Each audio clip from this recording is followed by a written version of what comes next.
Es profesor ayudante de la Facultad de Humanidades de la Universidad Carlos III de Madrid.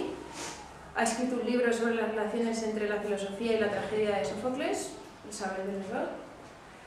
Y últimamente ha preparado una edición de la obra de Walter File, La interpretación WIP de la historia, para la colección Clásicos del Pensamiento de Plaza y Valdés. Y forma parte del Grupo Core de Estudios de Género y es miembro del equipo editorial de la revista Cuadernos Core de Estudios de Género. Es esperable que un demócrata radical desconfíe de la posibilidad de que el Estado satisfaga demandas sociales y políticas y que, por el contrario, confíe a la sociedad civil el deber de asumir esa tarea. Por eso, precisamente, veremos que la figura de Antígona se convierte en una candidata perfecta para figurar y quizá representar los intentos de la sociedad civil de resistirse a las imposiciones categoriales y normativas del poder. Pues como han mostrado los críticos de toda índole de las políticas identitarias, del reconocimiento, toda forma de identidad política entraña algún tipo de esencialismo reificante que a la postre acaba encapsulando a perpetuidad a los individuos en aquellas identidades estigmatizantes que en un momento los constituyeron como colectivo y probablemente como colectivo desfavorecido. Y dicha categorización reificante es además la perversa consecuencia de reforzar el poder mismo del Estado como fuente de categorización, regulación y normativización del todo social y de las relaciones sociales. Esta es, muy resumida, la tesis que será objeto aquí de discusión a partir del libro que Butler escribió sobre Antígona, Antigone's Claim. La inconveniencia de crear agrupaciones sobre presupuestos esencialistas y sobre todo victimistas plantea, sin embargo, un problema pragmático de primer orden, que es además lo que estaba contando Jesús. ¿Cuál es entonces el grupo de sujetos, la comunidad de experiencias compartidas o el colectivo o incluso el sujeto a cuya promoción social habrían de ir dirigidas entonces las acciones sociales? ¿Cómo pueden crearse políticas públicas que favorezcan a los desaventajados si no hay manera de agruparlos sin crionizar su identidad dañada o sin crionizar el daño infligido a su identidad? ¿Qué sentido tiene entonces la política y cómo puede resolver las injusticias derivadas de las desigualdades económicas y sociales en ausencia de instrumentos de clasificación social que no sean ineficaces o arbitrarios? ¿Y qué es entonces un sujeto político y cómo se justifica o planifica la acción política de la que es sujeto y objeto? No voy a responder como es obvio ninguna de estas preguntas, pero de nuevo creo que la discusión de Butler en torno al problema de Antígona resulta un laboratorio conceptual privilegiado para derivir este tipo de cuestiones que son a un tiempo teóricas y prácticas. Y es que al respecto existen diferentes posibilidades. Se puede desplazar el énfasis de la acción política de la lucha por el reconocimiento hacia la lucha por una redistribución justa, como propone Nancy Fraser en algunos de sus más conocidos textos, y de este modo sería, en definitiva, el Estado el encargado de buscar las políticas públicas que más favorezcan la igualdad y la justicia social. Pero otra posibilidad puede ser justo la contraria, esto es, deslegalizar la política, descargar al Estado de la pesada carga de satisfacer las demandas políticas de grupos o colectivos que quizá no lo sean del todo y en ningún caso para siempre, y conceder esa difusa encomienda de satisfacer demandas de justicia y reconocimiento a la también difusa sociedad civil. Una sociedad civil que, como el propio individuo, es cambiante, está atomizada y se sustrae persistentemente a cualquier intento de categorización identitaria. En buena medida, esta es la opción que han defendido algunos de los teóricos de la llamada democracia radical. Una democracia donde no existe un enfrentamiento bilateral, teatralizado y expuesto a un público más o menos entusiasta o pasivo, un enfrentamiento entre el gobierno y la oposición, sino donde múltiples voces, estrategias y escenarios de resistencia se enfrentan a instancias de poder o de hegemonía que son igualmente múltiples y plurales, y que incluyen, por supuesto, las instituciones gubernamentales, pero no solo. En su peculiar versión de la democracia radical, y precisamente por la condición ubicua de los fenómenos de hegemonía, el Estado no es, ni tiene por qué ser, el campo de batalla de la democracia, y no es por tanto, ni tiene por qué ser, la instancia donde se derivan las principales cuestiones políticas, ni siquiera con el objeto de satisfacer legítimas y urgentes demandas de derechos civiles, de reconocimiento o de justicia social.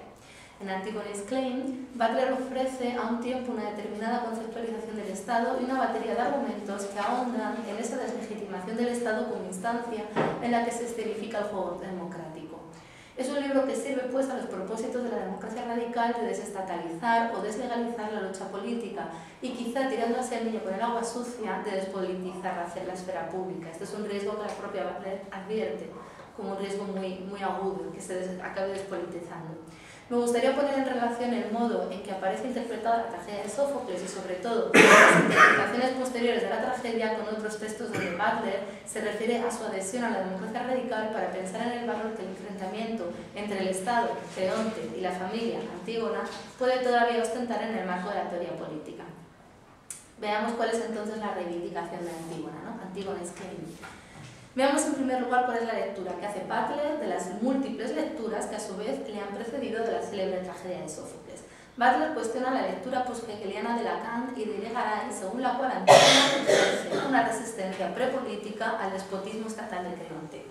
Pero antes de avanzar por esta senda, conviene detenerse un momento por el modo en que Hegel vincula el drama de Antígona a una determinada concepción del Estado en contraposición a la familia.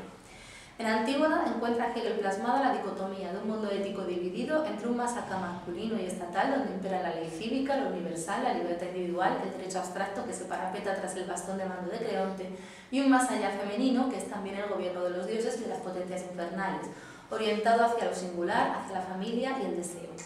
Contrapuesta a las leyes del Estado, la familia, sin embargo, se reconcilia con lo público,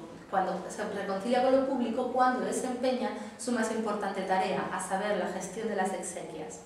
Dicha administración simbólica del cuerpo inerte, al honrar a los difuntos, los devuelve a la vida social de la que su muerte, es decir, su conversión en un ser natural puro, inmediato y consciente, les había desgajado. El conflicto entre Antígona y Creonte escenifica la lucha de un Estado que, en su venganza del enemigo público Polinices, impide a la familia cumplir con su deber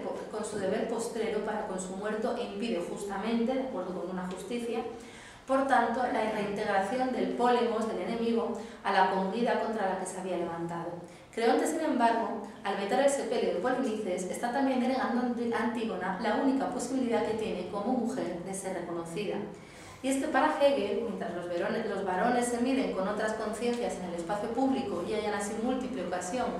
para verse reconocidos, las mujeres solo tienen una frágil oportunidad de encontrar reconocimiento en los otros, a pesar de que el deseo es, como recuerda la propia Butler, el motor que pone en marcha el proceso por el que un yo puro, aislado, acaba reconociéndose en otras conciencias y logrando así una vida autoconsciente. Eso en general para Hegel. En el caso del reconocimiento que corresponde a las féminas, este solo acontece en una peculiar condición de ausencia de deseo. Justo porque los hermanos no se desean, insiste Hegel, Antígona puede obtener reconocimiento de y solo de un hermano. De ahí que su hermano sea tan valioso, mucho más que su propia vida, y de ahí que en el cumplimiento de sus deberes hacia el cuerpo del hermano se cifre el sentido último de su existencia. Así pues, en la tragedia de Antígona advierte Hegel la lucha o el conflicto entre una ley humana que, castigando a los desobedientes, suprime la singularidad de la familia, y una ley divina que, refractaria a la ley del Estado, conjura a los dioses subterráneos en una venganza cruel contra el tirano. Antígona es culpable porque desobedece el decreto de Creonte, y lo es doblemente porque conoce la ley y por tanto su transgresión, y no está desgarrada por la culpa. La diferencia, pues, entre ella, criminal consciente, y su padre hermano, transgresor inconsciente, Edipo, es tan radical que en ella se dirime lo que, en definitiva, está en juego en el libro de Antígona's Claim. La aberración edípica establecería así el tabú del incesto que el desafío de Antígona al Estado pretende dinamitar. Y de ahí también la peculiar respuesta que Butler ofrece a la pregunta que en su momento planteara Steiner. ¿Por qué en el siglo XX la tradición cultural occidental, y en especial el psicoanálisis y los textos que se le remiten, da la espalda a la figura de Antígona y comienza a enfrentarse, como todos sabemos, obsesivamente en Edipo? En definitiva, y antes de proseguir desgranando el problema que interesa a Butler, convéngase en que Hegel muestra en la resistencia de Antígona frente al poder estatal una manifestación más de la tendencia de las mujeres a privatizar lo que es y debe ser público. La mujer, singularizando al individuo que es su hermano, olvida su condición de soldado o de rebelde y se lo apropia indebidamente. Y así Antígona se convierte en un universal, un individuo tipo, cuyo lugar podría ser ocupado por cualquier singular o por cualquier otro individuo caso, con tal de que, como ella, sea mujer. Según Lacan, sin embargo, el conflicto entre Antígona y Creonte tiene que ver con una ate, concepto que él entiende como límite que Antígona se empeña en salvaguardar y Creonte en traspasar. En una muestra de violenta libertad hermenéutica, incluso de libertinaje hermenéutico, Lacan interpreta el concepto de ate con total independencia respecto de su uso griego, donde sería más bien la consecuencia de sobrepasar un límite que el límite mismo. Es así traducible por castigo, ruina o catástrofe. Por su parte, Antígona rehúsa aceptar el modo en que el decreto de Creonte despersonaliza o desindividualiza a su hermano y por eso se resiste a someterlo a la ley de Creonte, esto es, a un principio de inteligibilidad, de significación y reproducción. En cuanto a Irigaray, ella reconoce que existe una relación equívoca y probablemente incestuosa entre Antígona y Polinices, una idea que será recogida por Butler como principal motivo de escándalo por la ceguera de las lecturas precedentes. No entiende Butler como no todos habían visto que había un incesto. También Irigaray insiste en la definición genérica de Antígona y del resto de los personajes en la obra, aunque en este caso ya los puntos de acuerdo con Butler flaquean. Y es que la interpretación de Irigaray es muy dependiente no solo del marco hegeliano, como le reprochará Butler, sino también de las descripciones tradicionales de género. Es más, su interpretación en conjunto no solo depende de dichas categorizaciones tradicionales de género, sino que las refuerza y hasta mitifica cuando afirma que Antígona, resistiéndose a la ley de Creonte, opta por el crimen que le une a su madre y por tanto que consolida una identidad femenina con un principio matril o con un principio matrilineal que no puede sino ser muy bien acogida por esta famosa defensora de la ética de la diferencia sexual. Para Irigaray, tanto como para Lacan y antes para Hegel, Antígona, al representar los intereses de la familia, constituye una oposición prepolítica a la política. Sin embargo, y con muy buenas razones, Butler cuestionará que Antígona pueda representar en ningún sentido el parentesco, dado que su propia situación familiar es aberrante. Y no solo porque muere doncella, sino sobre todo porque su familia de origen es un verdadero caos. Hija y hermana a un tiempo de un padre parricida e incestuoso, todos sus vínculos de sangre son redundantes y confusos. Pero por otro lado, Butler cuestionará, como otros antes y después que ella, el giro que convierte a Antígona en emblema de lo femenino, una operación que no es en absoluto trivial y menos aún verosímil. Su insolencia públicamente sostenida y su carencia de vínculos familiares al repudiar a su hermana y sobre todo al morir sin matrimonio ni descendencia, hacen de ella, esto lo digo yo, no lo dice Butler, hacen de ella más bien un sujeto queer más bien que un prototipo de la mujer griega. De hecho, en su agón con Creonte se produce una inversión del género que es vivida por el patriarcal gobernante como potencial desestabilizadora de todo el cosmos social. Finalmente, aun cuando se considera que Antígona obedece a los principios del parentesco y Creonte a los del poder político, en todo caso la contraposición entre ambos no excluye que se dé una dinámica de mutua dependencia e incluso de apropiación retórica del discurso del contrario, de tal manera que la resistencia de Antígona al Estado no precede a la política, sino que es parte de la política misma, más bien hay una relación quiasmática. Pues bien, más que una divergencia respecto a la interpretación del mito y de la obra, esta reconsideración de la dimensión política de la resistencia de Antígona es parte, como se verá después, de la teoría política de Butler. Pero antes, ¿qué es entonces para Butler Antígona, si es que es algo más que una referencia vacía? Lo que Butler adivina a la heroína, en su cruel destino de enterrada viva, es la situación a la que toda forma de aberración sexual está condenada tras la institución de la normatividad heterosexual. La transgresión de Antígona vendría a rechazar performativamente el presupuesto elemental del psicoanálisis y en especial el psicoanálisis de impronta lacaniana, según el cual los marcos simbólicos en que se fundan las normas sociales, tan elementales como el del parentesco, preceden o constituyen las prácticas humanas hasta el punto de ser condición de inteligibilidad y son por tanto trascendentales e inamovibles para el psicoanálisis. Por el contrario, la desobediencia de Antígona viene a mostrar que los principios que regulan tanto las relaciones familiares como los vínculos personales y sexuales son productos culturales y como todo aquello que pertenece al orden simbólico y Pacha Lacan, contingentes y alterables. No cabe pues mantener la distinción lacaniana entre lo social y lo simbólico, siendo lo simbólico un marco previo y condicionante de lo inteligible, porque lo simbólico mismo es social. La resistencia de Antígona tematiza y visibiliza una experiencia del sexo y del parentesco que, vedada y ocultada por la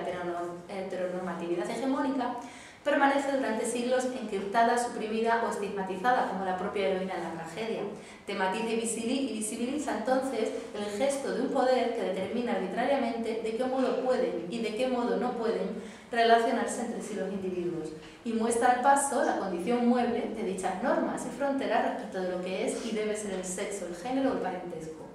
Porque, como Antígona muestra al cuestionar la simbología relativa a estos aspectos de la vida en común, dichas normas no solo no han de ser fijas por mor de la continuidad de la comunidad misma, sino que como parte que son de nuestro comportamiento lingüístico están constituidas tan histórica y culturalmente como la propia comunidad. De ahí que su violación no disuelva el cosmos humano, no destruya las condiciones de posibilidad de la polis. En resumen, lo que Butler ve en Antígona es una figura de la aberración fatal del parentesco, esta es una frase de la propia Butler, que saca a la luz la arbitrariedad de la concepción hegemónica que rige las relaciones humanas íntimas. La resistencia de Antígona al Estado no estriba pues principalmente en su resolución a enterrar al hermano caído en desgracia.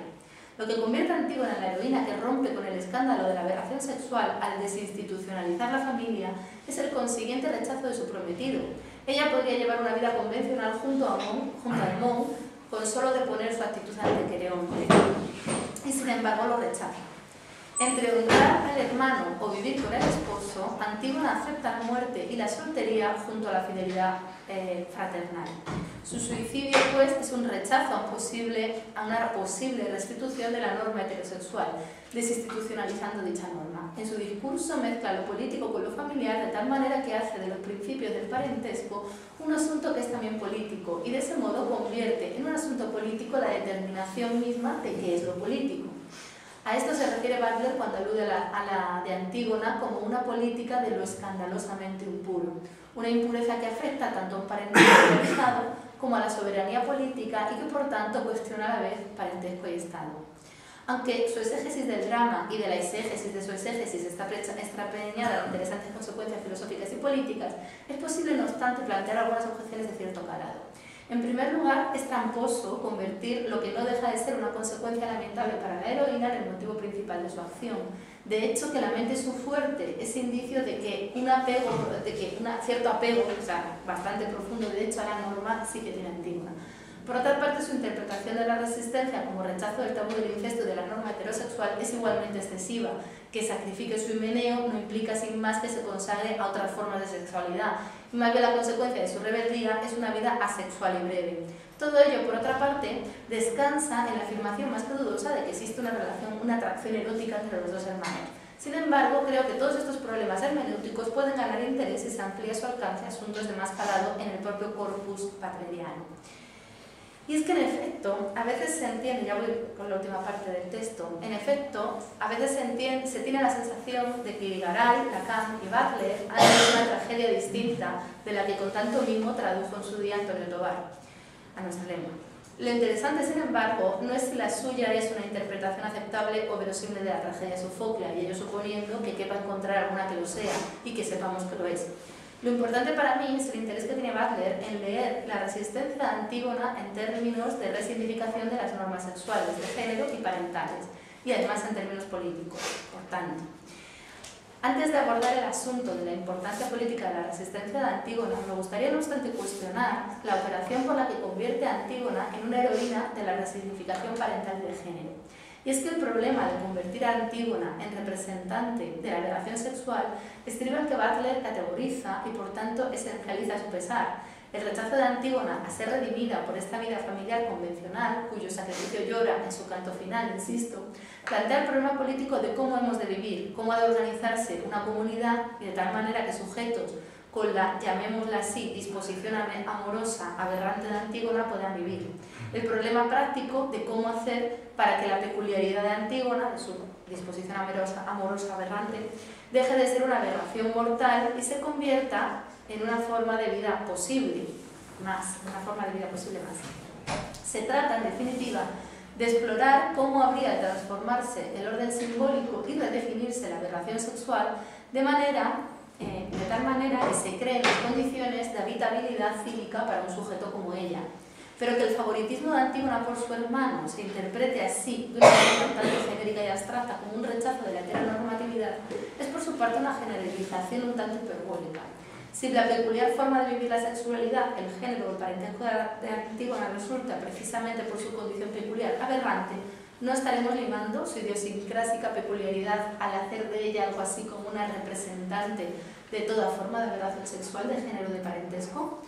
El concepto de aberración sexual que maneja entonces Butler entraña de suyo consecuencias que son aberrantes, y creo que esta operación se repite no solo en lo que atañe a su forma de tratar la sexualidad antígona, sino también en su forma de tratar lo político. En lo que atañe a la lucha entre Creonte y Antígona, y para determinar qué tipo de activismo político sería el que caracteriza la díscola heroína, efectivamente no se puede olvidar que Butler es una pensadora feminista. Lo que está por decidir es si Antígona representa o no una ley alternativa, o si por el contrario su resistencia no expresa sino la quiebra de toda posibilidad de representación.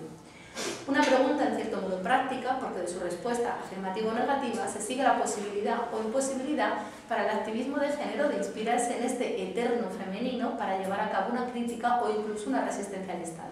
Una resistencia, por cierto, que habremos de convenir con Butler en que es política si no queremos caer en una nueva reificación, en este caso la de la política misma y la del conjunto de los asuntos que le atañen. Y aquí se abren dos posibilidades al menos. Una posibilidad es ver a Antígona como figura expresiva de la quiebra de la representación, por servirme de una expresión de un profesor de esta casa, ¿verdad?, de Fernando Rampérez, como una heroína de la antipolítica o de la micropolítica. La Antígona no es entonces una ley, pues ella misma reconoce que su actuación solo puede ocurrir una vez, y no es por tanto susceptible de sustitución alguna en ninguna norma anterior.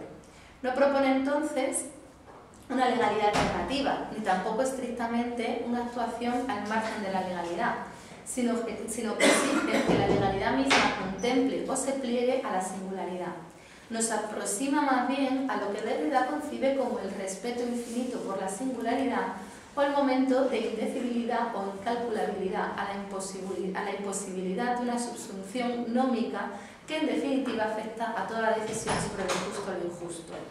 En este sentido, y como buen agente deconstructivo, Antígona solo representaría un poder de ponente y nunca instituyente. Creo que en coherencia con la mejor tradición derridiana, que sirve de base a su teoría de la resignificación, esta es la opción que escoge Butler, y aunque la opción tiene mucho interés, no creo que explote todo el potencial político que esconde la ironía. Y si es así como debemos concebir la resignificación política, o sea, la significación política de la aberración de la heroína, podríamos preguntarnos en qué comunidad inconfesable y representable podría entonces vivir Antígona y bajo qué leyes, si su resistencia exige la renuncia a toda ley, si es únicamente una fuerza que depone o destituye. O podríamos preguntarnos si cabe pensar en que uno de los múltiples resultados de la transformación social que su aberración conlleva podría ser la institución de una nueva forma legal, más incluyente, menos violenta, por utilizar, y por tanto más democrática, como ella misma diría. Pero yo creo que para abordar esta cuestión merecería la pena ver a Antígona esa otra posibilidad a que hacía alusión y que creo que Butler no tiene suficientemente en cuenta. Es decir, entender la imposibilidad de la representación y la atención a la singularidad que a pesar de todo representa Antígona, no tanto como una expresión de la imposibilidad de la ley o de la arbitrariedad última de toda forma legal basada en última instancia en un fundamento místico, sino también como expresiva de lo que Aristóteles caracterizaría como epeikeia o de lo que Putnam aludiría como la necesidad para el pensamiento práctico de tomarse las reglas en serio. Sin embargo, esta no es la alternativa que escoge Butler y no es por tanto la que tengan que explorar. Vista entonces como inspiradora de toda una variedad de opciones políticas particulares encaminadas a desinstitucionalizar normas de vida bien arraigadas, la aberración de Antígona resultaría ser una especie de agregado de todas las aberraciones posibles, una operación que comentaba antes puede ser incoherente con la renuncia butleriana a generalizar e identificar, pero en resumidas cuentas muy útil. Y precisamente porque su figura es una especie de agregado de un conjunto dispar y en definitiva inagregable de demandas de reconocimiento incumplidas, Antígona podría ser emblema de un activismo feminista encaminado a transformar el Estado con vistas a ofrecer el reconocimiento legal antes denegado a aquellos cuyas vidas se consideraban aberrantes, pero no. Y no lo será porque Antígona no representaría ninguna legalidad alternativa y porque además Butler desconfía de que el Estado haya de ser el lugar donde se obtenga el reconocimiento denegado. Y si la resistencia de Antígona tiene algún interés para un activista de la democracia radical como es Butler, lo tiene precisamente porque no busca la institución de otra legalidad, sino porque va mucho más allá. Busca la transformación de las normas sociales y por tanto de las formas de hegemonía establecidas difusamente en todas las capas de la vida en común. De hecho, la resistencia de Antígona será leída por Butler como una resistencia esencialmente antiestatal, una resistencia cuyo valor político estribaría precisamente en que es fuente de transformación social pero no estatal o legal. Y por eso su figura es una buena metáfora de la concepción política de Butler tal y como nos la encontramos en otros textos. Plasma su interés por las diferentes formas de micropolítica y su desconfianza hacia el Estado y la legalidad. En escritos más centrados en asuntos políticos concretos, el mejor ejemplo de esta actitud suya la encontramos en su escepticismo respecto del asunto del matrimonio homosexual por tratarse de una legislación que, aun pretendiendo otorgar legitimidad a una práctica sexual defectiva hasta el momento de dicho reconocimiento, no renuncia a regular lo que por definición debería estar en margen de toda regulación y no renuncia a deslegitimar otras prácticas posibles que siguen sin entrar en dicha legislación, como el incesto o la poligamia. El logro del reconocimiento a la homosexualidad que entraña la legalización del matrimonio gay conlleva para Antígona una intensificación de la práctica normalizadora de puño binario que refuerza además el poder del Estado y su consiguiente actividades legitimadoras de otras formas de vida posibles. Y esto no es sino un caso que se subsume en una... Esto no es sino un caso que se subsume en una regularidad general e incondicionada históricamente, a saber, toda forma de legitimación estatal amplía y refuerza el poder del Estado. Y en el caso del género y el parentesco, los recelos de Barclay frente al Estado obedecen a que los códigos legales siempre consagrarán alguna forma de diferencia sexual y, por tanto, impondrán una u otra ontología de género. Su desinterés e incluso su desconfianza frente al Estado, a la institucionalización de la norma, por más que Butler distinga entre norma y ley, estriba en que, cuando su acción está orientada a aumentar o mejorar los derechos civiles existentes, en todo caso choca con la opción preferida por ella, que el sexo y el género puedan vivirse sin que se conviertan en normativos. Sin embargo, si como muestra la resistencia de Antígona y la hibridación de su retórica con la retórica de la soberanía de Creonte, la sociedad civil puede apropiarse del discurso del Estado y resignificarlo, ¿por qué no podría, según esta misma lógica, el Estado mismo apropiarse de un discurso que a su vez está resignificado por él mismo o por otros agentes políticos? Butler aducirá que el Estado o la legislación siempre normativizan o normalizan y por tanto fijan. Sin embargo, aunque el Estado o la legislación fijan constitutivamente, el contenido mismo de lo que fijan y la manera de hacerlo cambian históricamente. No hay nada en la pragmática del Estado que impida este proceso y por tanto no creo que esté suficientemente justificada la versión butleriana para hacer del Estado el lugar de, o más bien un lugar más para la acción política y el reconocimiento. Después de todo, como muestra la resistencia antihegemónica de Antígona y el fracaso de Creonte, que siempre se olvida del fracaso de Creonte, la legalidad es también provisional y contingente, como cualquier otro sistema lingüístico y de normas. La ley es vulnerable, también la ley estatal. Después de todo, que el Estado recoja demandas políticas puede resultar paradójico debido a su naturaleza institucional y por tanto normatizadora, pero como Butler insiste en destacar, aunque las normas nos aten, lo cierto es que tampoco podemos vivir sin ellas. Por otra parte, atribuir semejante hegemonía al Estado es una forma un tanto burda, quizás, de olvidar que el poder se distribuye capilarmente a lo largo y ancho de todo el espectro social y presupone una dicotomía entre Estado y sociedad que posiblemente no pueda sostenerse en términos tan netos en las democracias occidentales. Es más, cuanto más difícil sea establecer esta dicotomía, se supone que de mejor calidad es la democracia. Una visión dicotómica y estática entre Estado y sociedad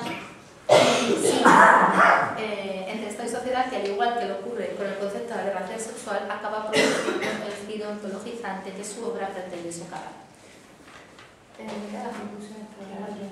¿Sí? Bueno, esto ya es